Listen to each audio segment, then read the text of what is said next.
All right. Let me just double check that the audio is coming through all right. Just 1 second.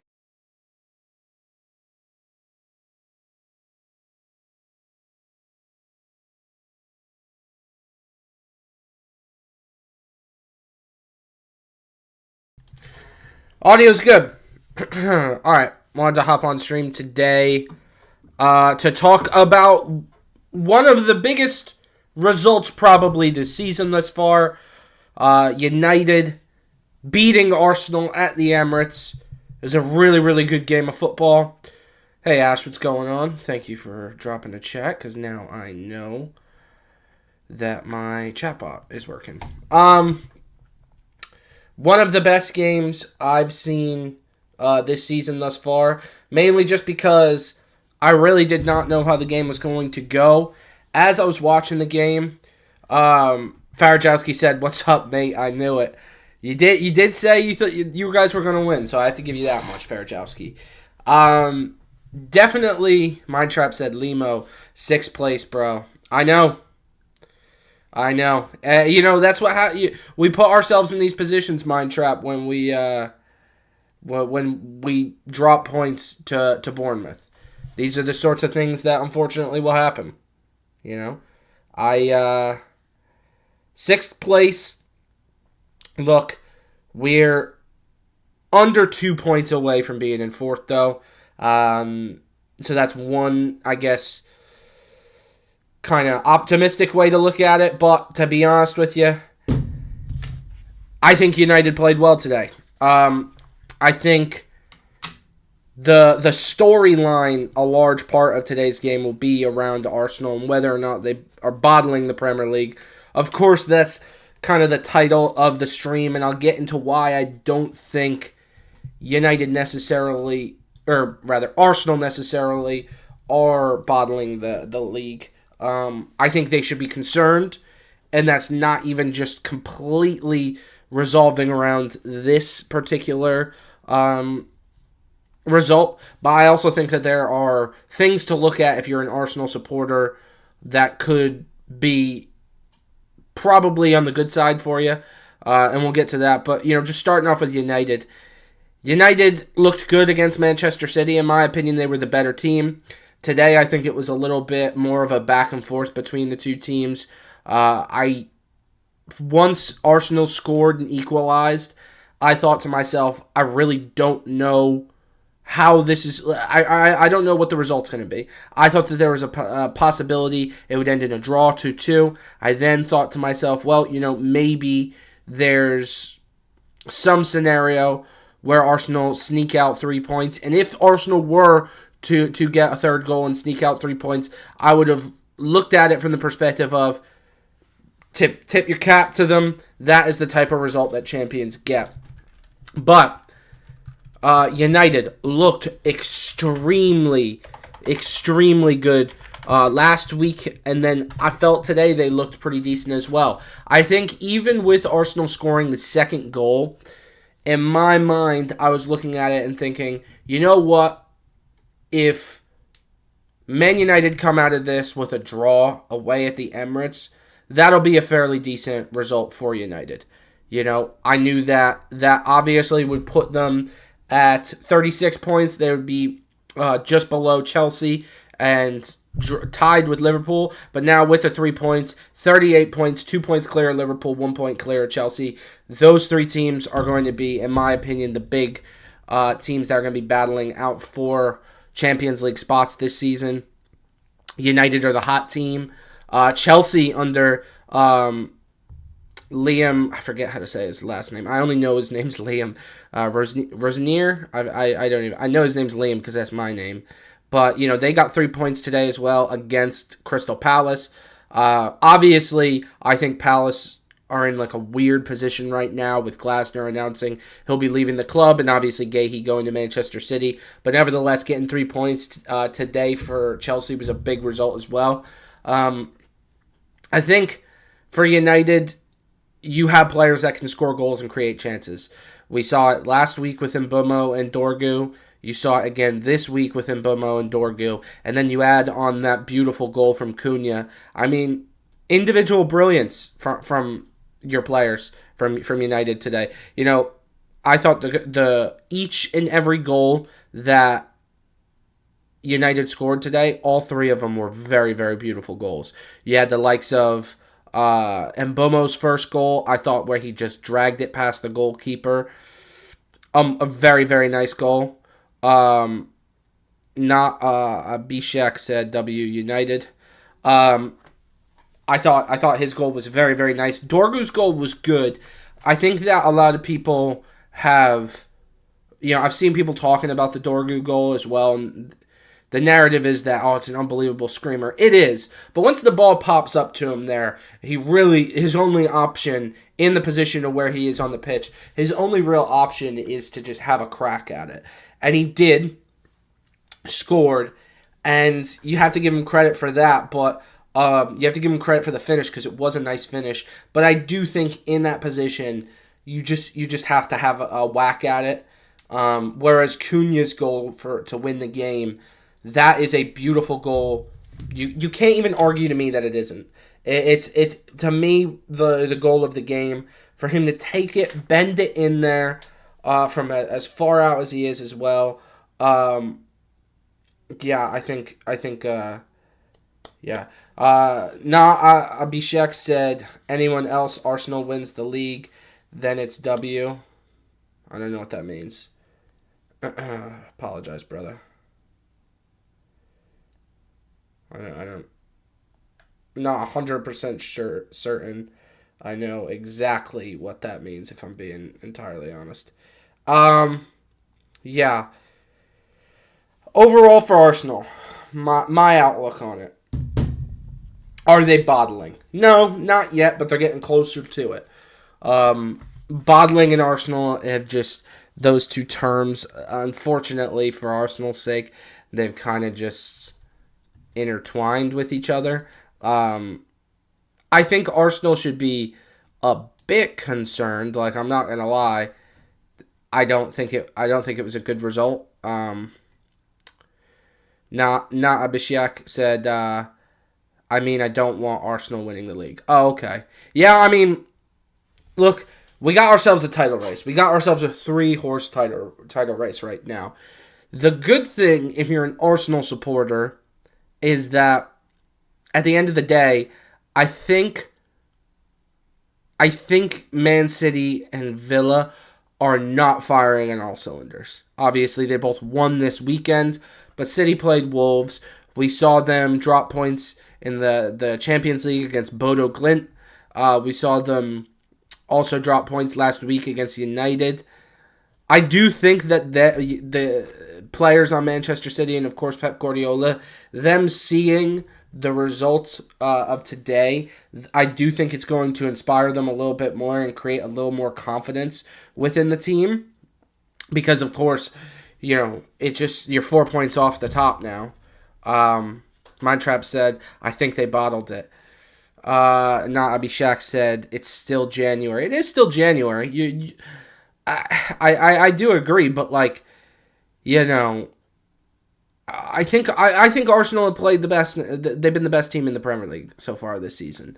If they can refine that form, I think that will really, really catapult them to winning the Premier League. They're also in a place of superiority, being 4 points clear at the top, right? Like, if Arsenal were in a position where they ultimately were 1 point off of Manchester City, who are in first, and Arsenal are in second, these sorts of results are that much worse. But when you're in a place of superiority, you're top of the Premier League, you're 4 points clear, I don't think that you have to worry all too much about results like this if you just keep winning games that you should. I don't even think this result is that as concerning. I don't think their draw against Liverpool was as concerning. But them drawing Forest, I think it was about a week ago, that's where I see it, and I start to go, that's the worrying result. Because you have to, when you go into a game like this against United at home, if you're Arsenal, if you're Mikel Arteta, you have to be thinking to yourself, we could really drop points. Like, this could happen. United especially coming off of the game last week. I'm sure they watched it, and saw how United played last week. United played well. So you're not going against a Yafet said, "Yo, what's going on, buddy?" What's it called? Not Abhishek said Barcelona was also 4 points clear of Madrid, and now it's just one. Yeah, I mean, I know, but listen. Yafet said, "What inspired you to start streaming?" I don't know. I've been making content talking about football for a while, so yeah, that's probably what it's been. Going back to what not Abhishek said, yeah, I think listen, the Premier League is a tough league. And I know what you're saying about it's just 1 point now clear of Madrid. The difference there is I think that both of those teams are arguably in quite good form. You were looking at Man City and Villa as the two teams that are, in the title race. I think those teams, Yafet, thank you for following, brother. I appreciate it. My desktop audio is not on. Yeah, I think that City and Villa are not playing their best currently, and with that, you're going to run into situations to where basically City's going to drop points like they did against United last week. Villa dropped points against Everton recently. It's not like Manchester City of a couple years ago where they're just going to win out the remainder of the league, and Arsenal are going to have to do the same. I expect City to drop points too. This is a bump in the road for Arsenal. If they continue getting these bumps in the road, that's where I think Arsenal need to be concerned. But if they go out and they win 3 games on the bounce, I think that, it'll be fine. And realistically, I think that Arsenal are in a good position in every single competition they're in. Obviously, the Champions League, they're top of the table, which doesn't really matter. We can talk about that until the cows come home. That City, Arsenal are top of the Champions League. Liverpool were 2 last season, and then we ended up having to play PSG. By the way, last UCL match day incoming. What's your prediction for top 8? Let me look at the table, and I'll tell you right now.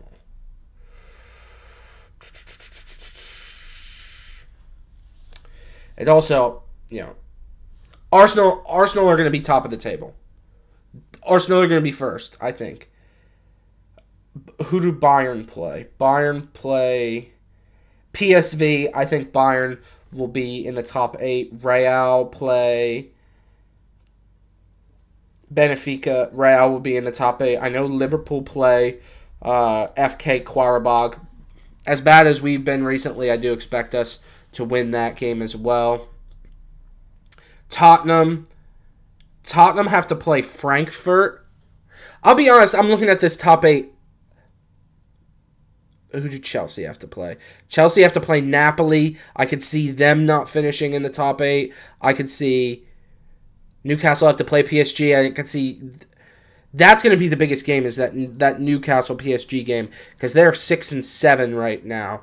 So if they drop points, whoever drops points there will probably get replaced with Barca. Here's what I think. I think it's going to, in no particular order, but I'm going to start at the top. Arsenal, Bayern, Real, Liverpool,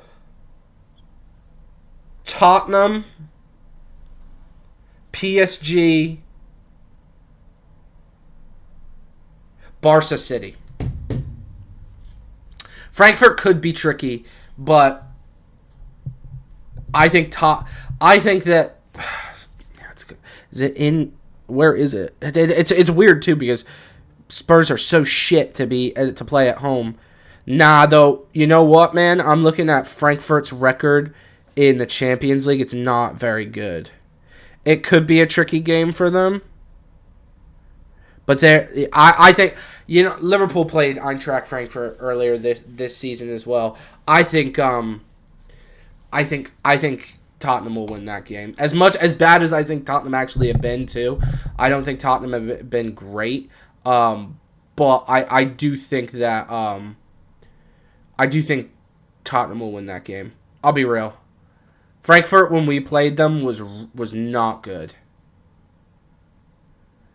Just like candidly speaking.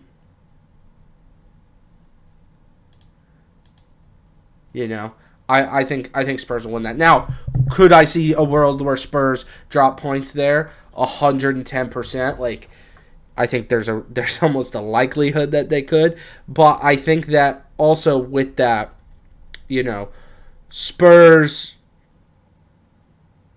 If Spurs win that game, they're going to advance in the Champions League. That's going to probably keep Thomas Frank in his job for a little longer. That's my outlook on it.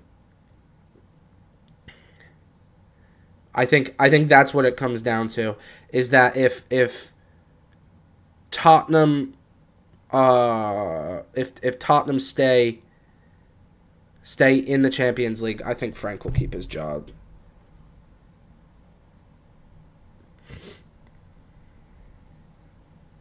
Yeah. That would be my top 8 though. I think the big one is going to be that Newcastle PSG game. I still think one of them will advance, but they won't get the top 8, so they'll have to, go into the seeded playoffs, which is a whole other beast in it of itself and stuff. But yeah, I do think that one of them will advance. Let me see if we can get. Do we have a Mikel Arteta post match?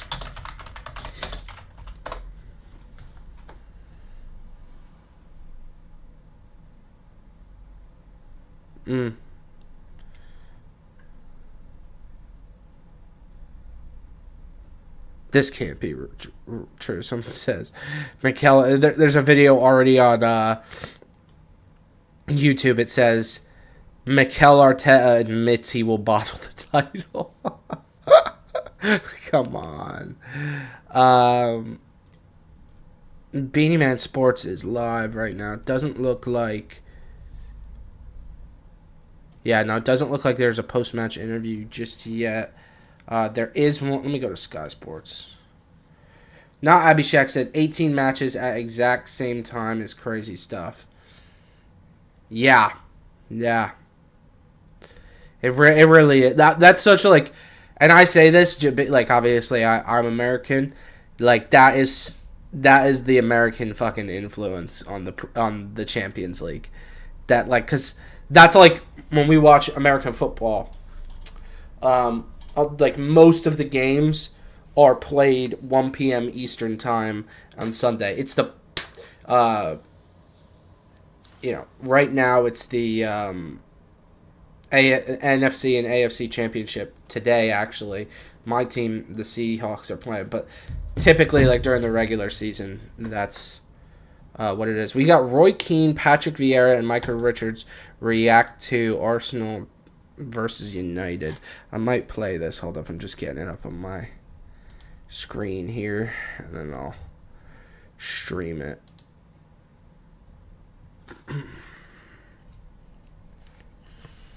Because I think this will be an interesting one. It looks like they're going live right now with both the Carrick and Arteta interviews, but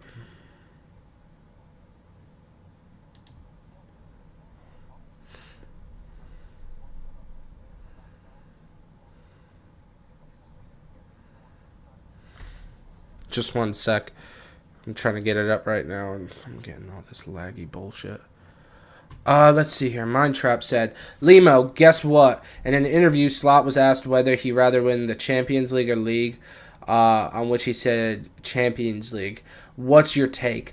I think that, alright, with that, Mindtrap, I would say my take on that is if Liverpool weren't in the position, like if we were in a better position in the league, I think that I would understand it.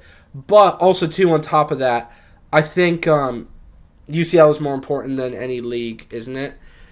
Yeah, especially like for Liverpool for years and years. For me, I always looked at the Premier League as like the biggest trophy we could win. Why? Because most of my life I went before Liverpool even won their first Premier League trophy. So it always had kind of that extra emphasis for me. But now since then, I've seen Liverpool win the Prem twice. I've seen, not only Liverpool win the Champions League twice, but also reach the final a couple times, more times than we've even won it.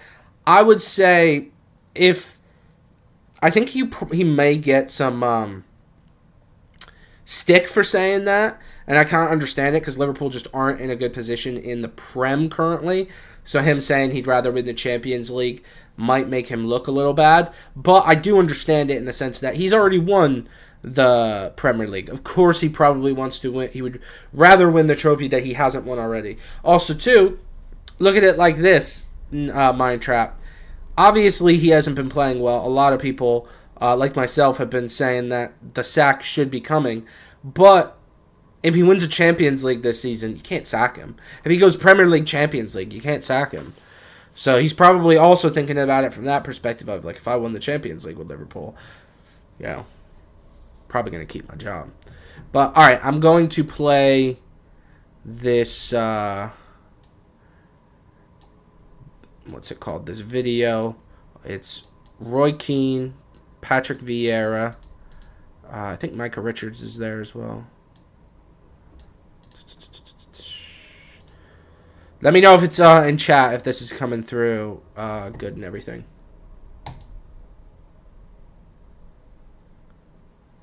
Just give it a second to load.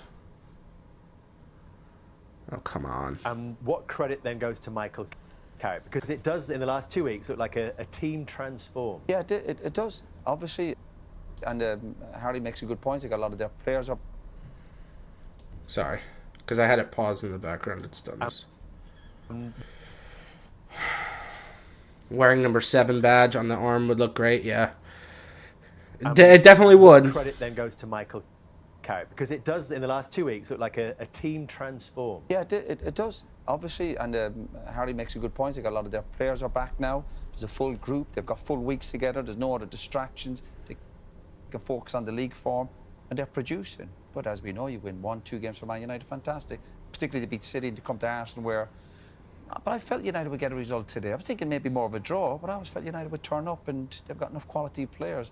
But they get that, they've got momentum now into their season, and all of a sudden you're looking at United and you're thinking, great chance of top 4. 1 or 2 months ago you're saying, no, I don't think they'll do it. But no, if they play with that confidence and belief, then you give the manager credit, you give his staff credit, and the players are turning up. Simple as that. Would you give it Carrick then, now, Roy? Job? No, you're being silly now. Come on.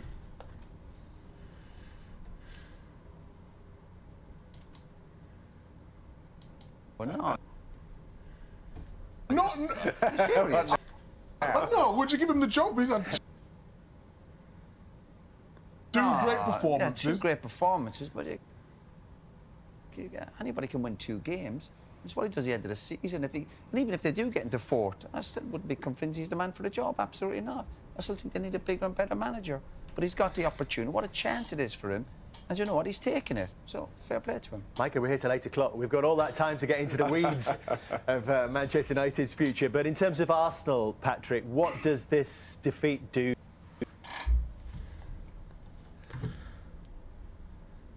to their title challenge now? They're still 4 points clear. They're still 4 points clear, but there's still some question about the mental strength of the team. I think that performance will be really disappointed because it's not the fact that they lose the game, but it's the way they lose the game. I think there was a lack of creativity. They didn't create enough.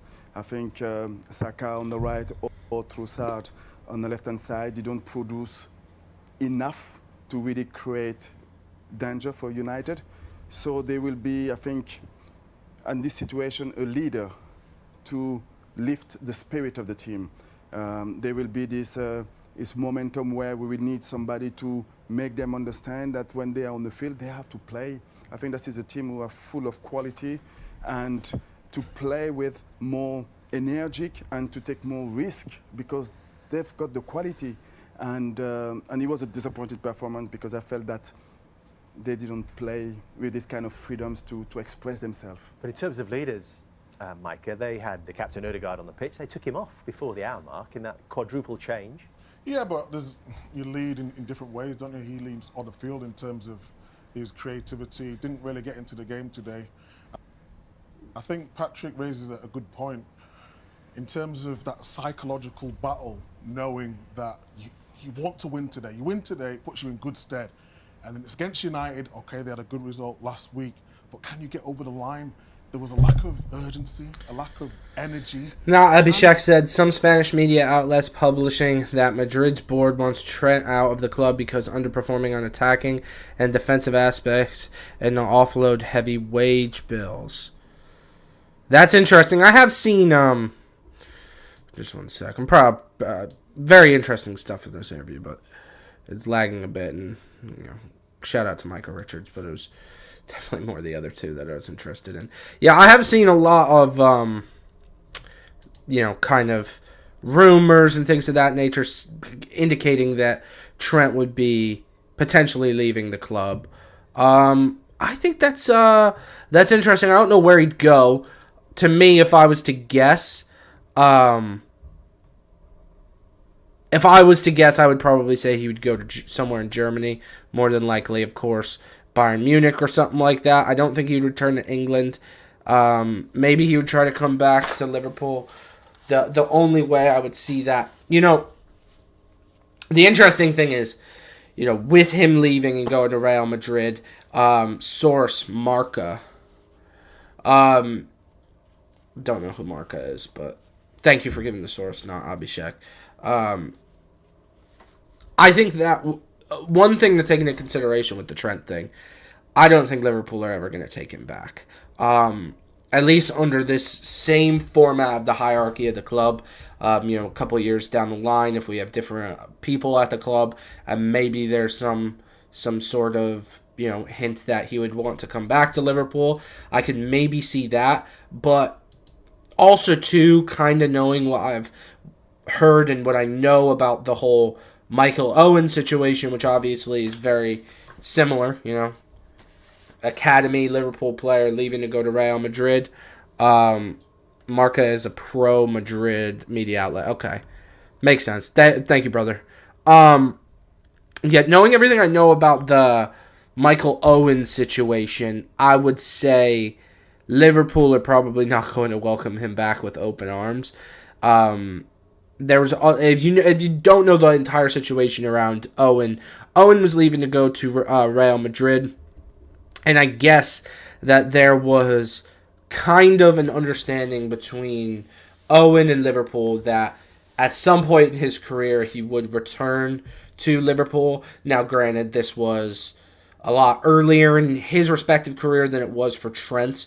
Trent is like 27, 28. I think, at the time Owen left, I think he was early 20s. So a little bit younger of a player to where, they didn't obviously know what Owen's career would be like once he got into his 30s and stuff like that. But there was always, that understanding that he would come back to Liverpool.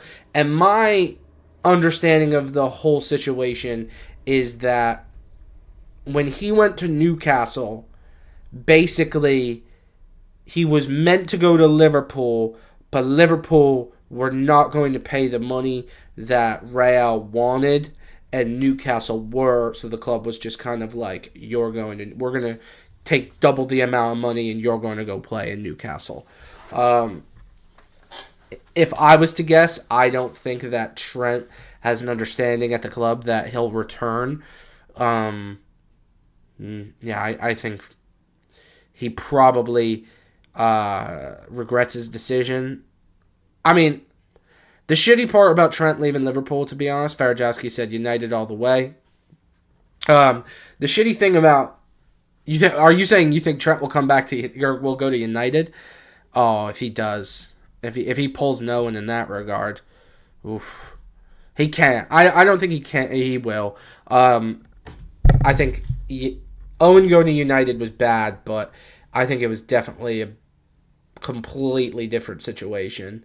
And that's why it went the way it did. But I would say, with Trent, I don't think Farajowski said please no. Yeah, with Trent, I don't think he's going to leave the club.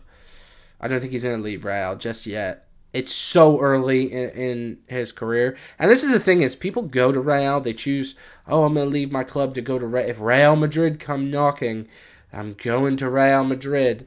And it's like, dude, I do kind of get it, but like the media and the stick that you get is just so bad. I do have, and I'm going to pull it up here for just in a second. I do have fresh breaking the Mikel Arteta post-match interview following the game today. Farajowski said, even Dalot better than him at defense. I don't think you can compare Diogo Dalot to Trent Alexander-Arnold. Come on. You don't like him because he's a Scouser and he played for us for years, but come on. Anyway. Now Abhishek said, I guess it's all upon the next manager of Madrid if he wants Trent to stay or not. Yeah, fair enough.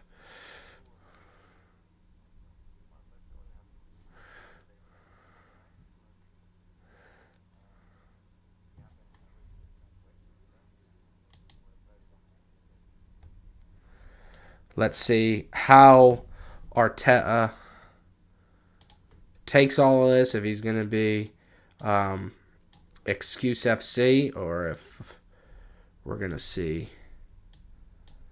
some good stuff from him. All right. Whoa.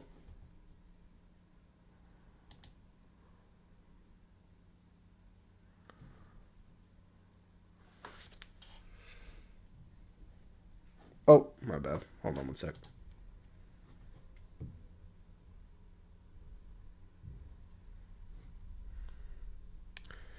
Firstly, what are your emotions after that? Well, first, Oh, come on. Firstly, what are your emotions after that? well, first of all, you have Oh, my God. It was not this bad yesterday. I wonder if... Hold on one sec.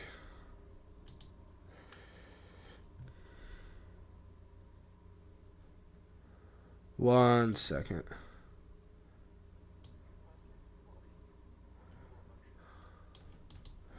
Farajowski said, but the thing is also that if Boards and Fiorentina want Trent out, then he's not going to stay either.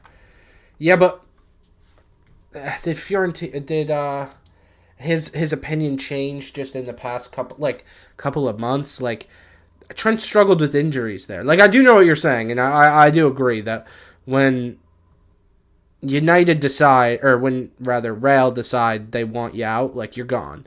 But I don't know, like, I just don't think he's been there long enough that this is that's gonna be the case. To just being real, I just don't think he's been long enough there, and it's not that he's playing consistently. He's struggled through injuries and stuff like that.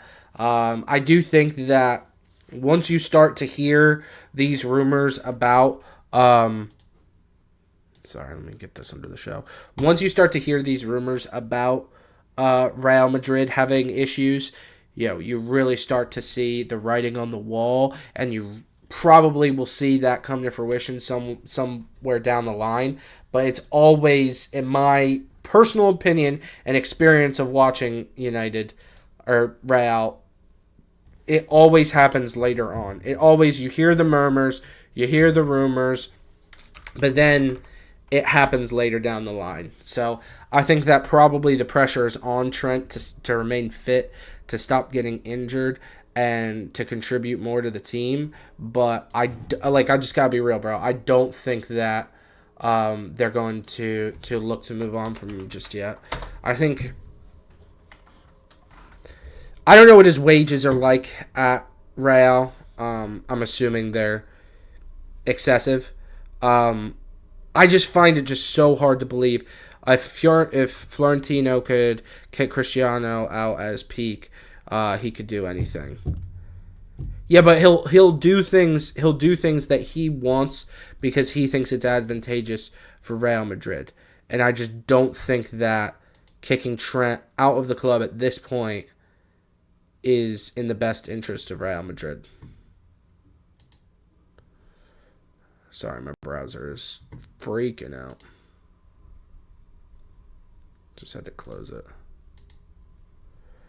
Gonna try to get this Arteta interview up. If any of you are watching along and you haven't subscribed to the channel yet, please make sure to do so. I am 6 subscribers away from 1,000 subs, so if you do subscribe, I really would appreciate that. Thank you. My browser is just bugging out.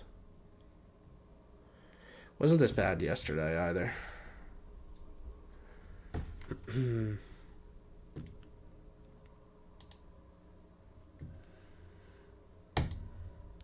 Yeah, I think an interesting thing going back to the interview that we saw with Roy Keane and Vieira, I think an interesting thing was a bit about two things on both sides of the coin when it comes to United and Arsenal. I think the interesting one that Roy Keane had to say is, no, Michael Carrick is not the answer for Manchester United.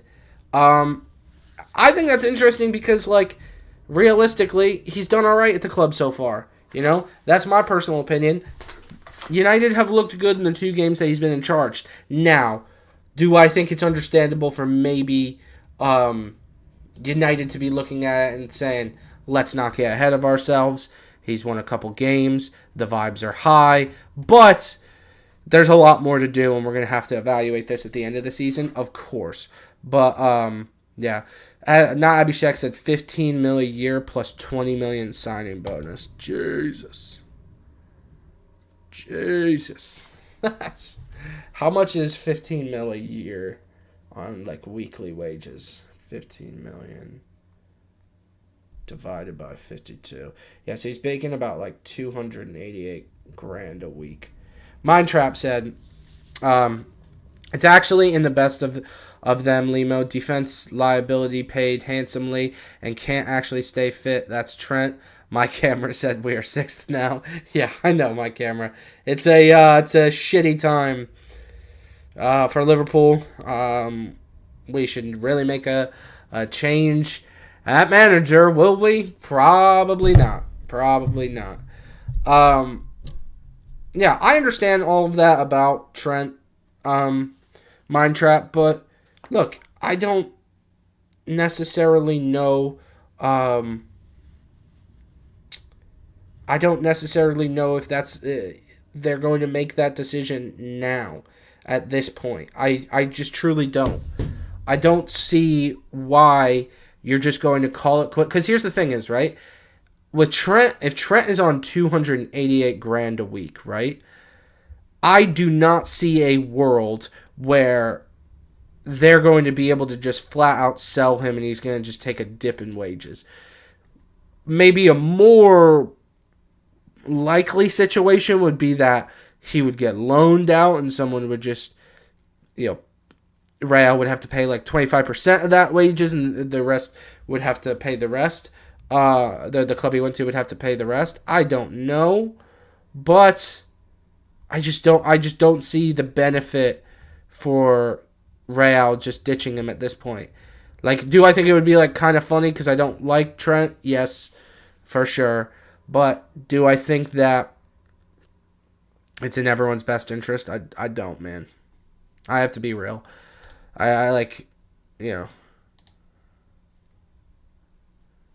You knew you had to, if you're Real Madrid, you had to have known you were buying a very, very inconsistent up and down player. At his best, he's going to be unbelievable for you.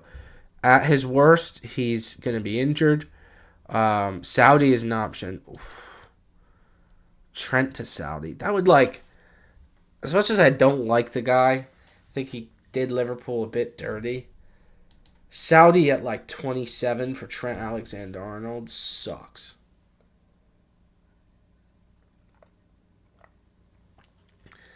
Like, just to see his career take a nosedive like that would blow. Terrible. I'm just being real. That would just... Nothing about that would be good. Saudi is an option. Fuck. But again, like, as Liverpool fans, like, we have to be looking at this like, it's not like we won the deal. We didn't get any money for him. And it's not like we're doing that great. Ashley said I could see Trent going to Italy. Oh, see, that would be... That I could actually definitely see. That I 110% could see. Like going to AC Milan or we got a chat here from now. Abhishek, but it hasn't popped up just yet. Like Felix and Cancelo could face the same thing. I could see like Trent getting loaned out to like, imagine Trent like Napoli, Juve, something along those lines. I could see that.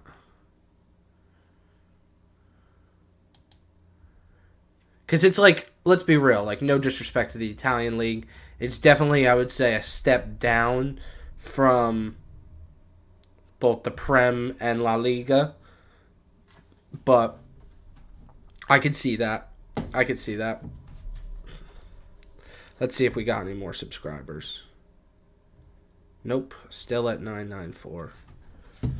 Now, Abhishek said, what they going to do, offer to compensate for 288 wages, pizza and pasta? No, I think it would, like, it would have to be that Real would cover, like, 20, like, similar to, like, Rashford at Barca. Like, United cover a certain portion of his wages, Barca covers the rest. It was the same thing, I think, with his loan out to Villa as well. Like, that's what I think.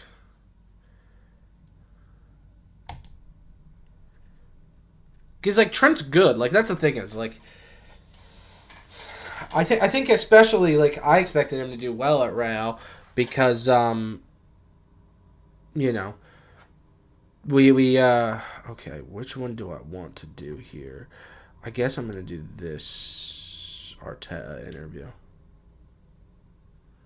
Please work this time. I would be so pissed if this is still just... I closed all my tabs, restarted my browser, the entire thing. I just want to hear this Spanish man talk about how he lost to Manchester United. Is that such a hard thing to want? I certainly don't think so. I certainly don't think so. Okay. Let's shrink the kid. Oh, put you under the chat. Now Abhishek said no because Rashford decreased his salary over 45% to join Barca, and I don't see Trent doing that. I just don't see him leaving Real.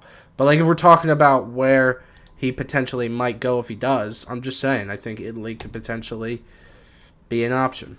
All right, Mikel Arteta. Hopefully this works this time.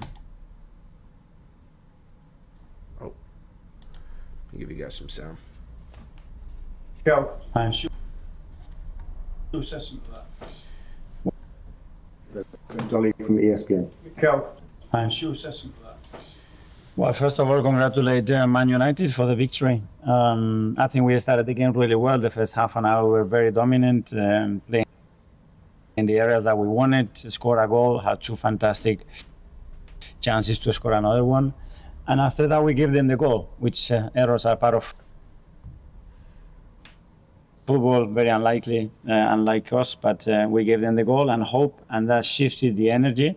Because from there to halftime, we really struggled, especially to keep the ball in the right areas after in the ball what we had to do, and the game became a little bit open and without the dominance of the first half.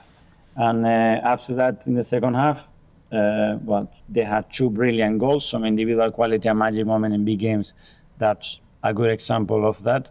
But with the changes, I think we managed to shift the energy, score the second goal, and you could feel that everything changed and the game was there to go and win it. In the next action, not is 1v1 in the 6-yard box. We don't get anything out of that. It goes to a goal kick. I got to give him a little credit. He's actually giving United credit. Like, I do have to... I expected this to be excuse FC coming from Mikel Arteta. That's not the case. I have to give him a little credit, and you have to give credit to where it's due. He's not excuse FC right now. So, we'll see what else he has to say. And, I mean, how can you? It's not like you could discredit any of the goals that United scored. They were brilliant goals. It's just I'd wondered.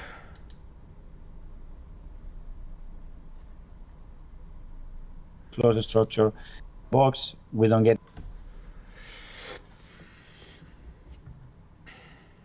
anything out of that. It goes to a goal kick. They close the structure. One pass, win the duel, and Cunha puts it in the perfect angle to lose all the momentum, all the good energy that we were building up, and to go and win the game for them. So yeah, very, very disappointed, obviously, but it's a moment, especially after losing, and the joy and everything that those players are giving us, and me in particular, to take myself responsibility and be very close to them, because it's exactly what they deserve. It seemed quite nervous times in the stadium today. Firstly, did you feel that? And secondly, if so, do you think it affected the play? All right. Just very much feels as though it was working fine yesterday. I don't know what's happened to just absolutely make my PC unable to stream or to play videos, but in doing so, I'm sure it dropped off the viewership because people were sick and tired of seeing laggy bullshit. Anyway, how long have we been streaming for? About 51 minutes. We'll hang on for a little bit, see if anyone else has any comments or anything like that. Get in the chat. I was definitely hoping we'd get a few more. So I'm like literally 6 subscribers away from 1,000 subs. I was hoping to get those on this stream, but don't appear that that's going to be the case. It don't. Let me get back to my YouTube studio. Yeah. Like I said, a bit surprised that he wasn't as, I guess, how do I want to word this? Making excuses, but not Abhishek said buy few RAM. Yeah, no, to be honest with you, dude, I run on a mini PC. So it's not a great PC. It's fine. Like, the thing I don't mind about it is it's fine when I stream and stuff, just like this. But once you get to like trying to do other things in the background while I'm streaming, it just makes it damn near impossible. And I usually don't try and show videos while I stream, because I just usually know it's going to be laggy. But yesterday someone had asked me to do it, and I did it, and it was a little buggy, but it was not that bad. Yeah, now it's a bit more buggy.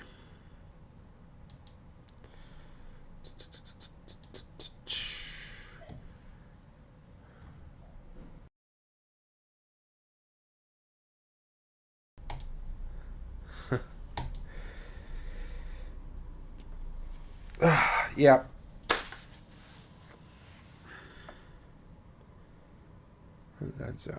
Sorry, I just got a weird notice on OBS as well.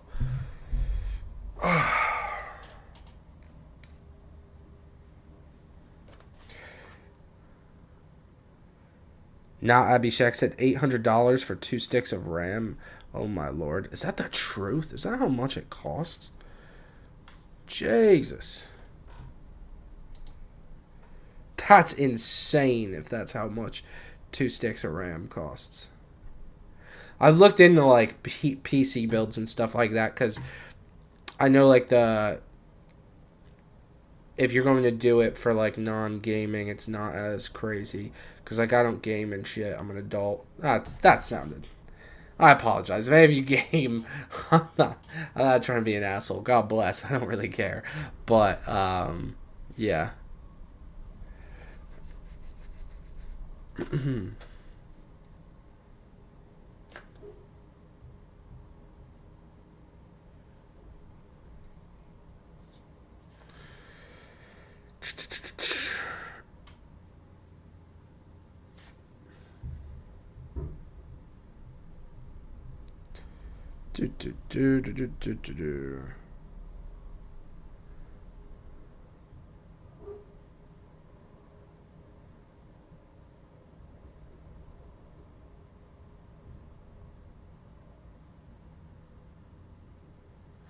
I posted a TikTok following the game as well, and it just never fully uploaded the video. That's so annoying. I just realized that now.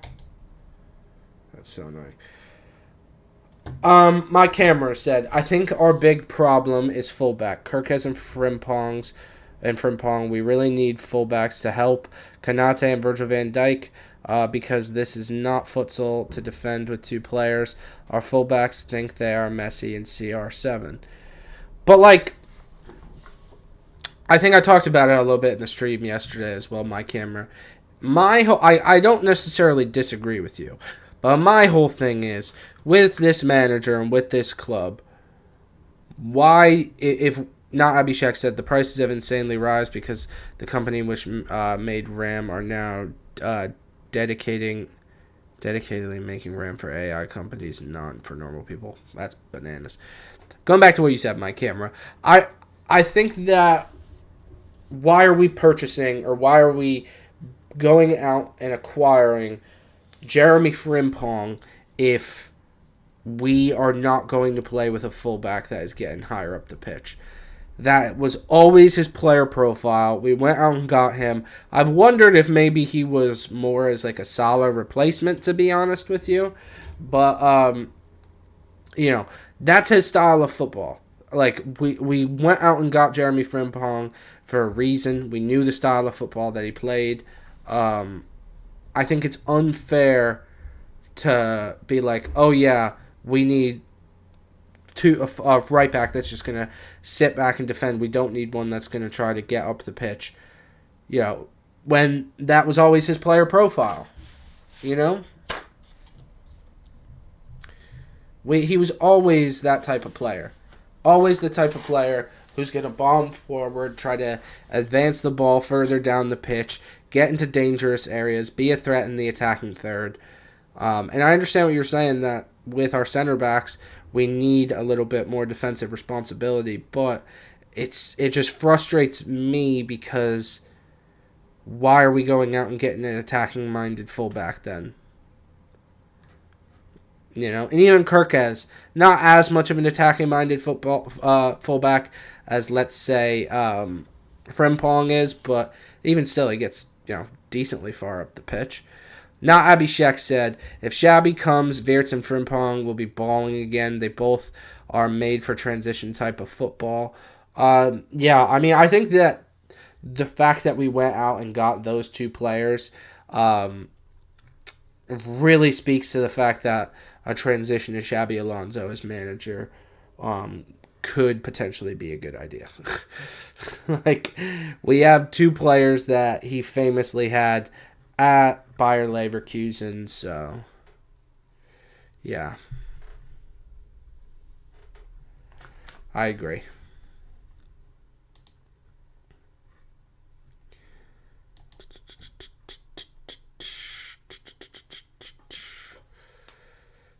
definitely don't disagree.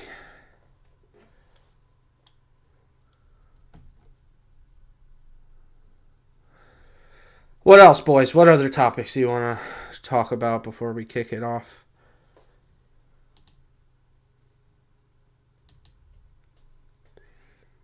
Could be Liverpool related, could be United and Arsenal related, whatever you guys want.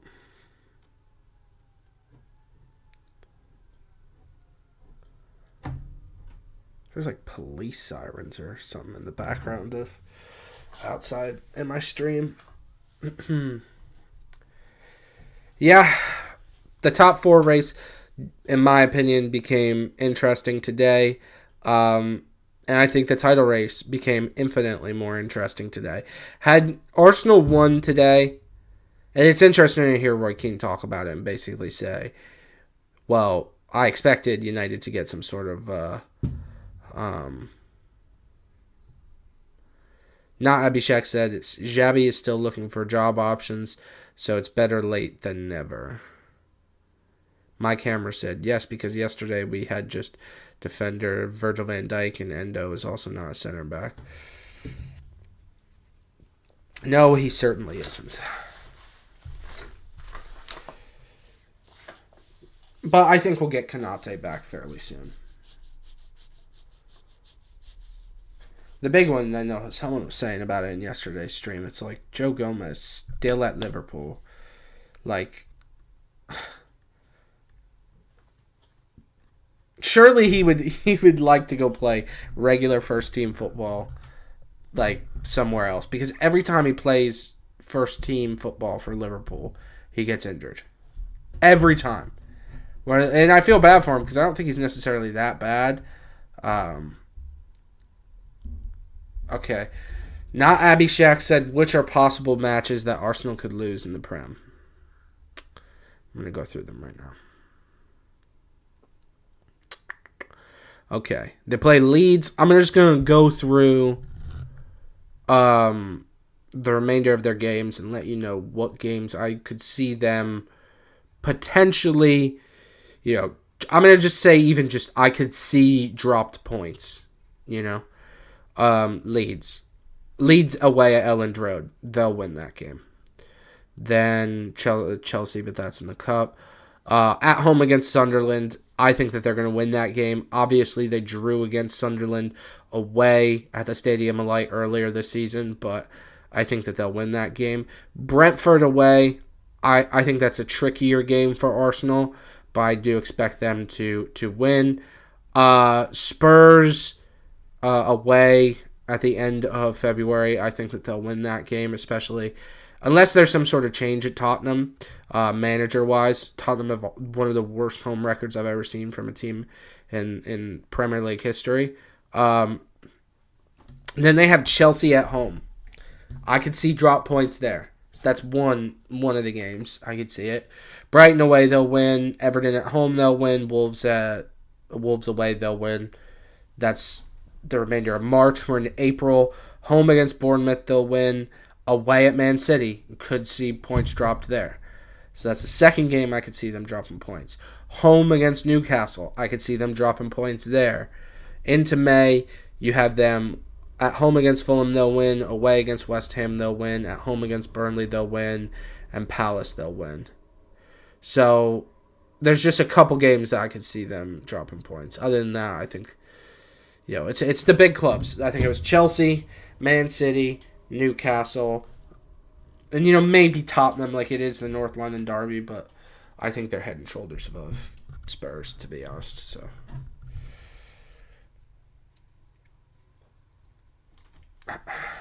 yeah.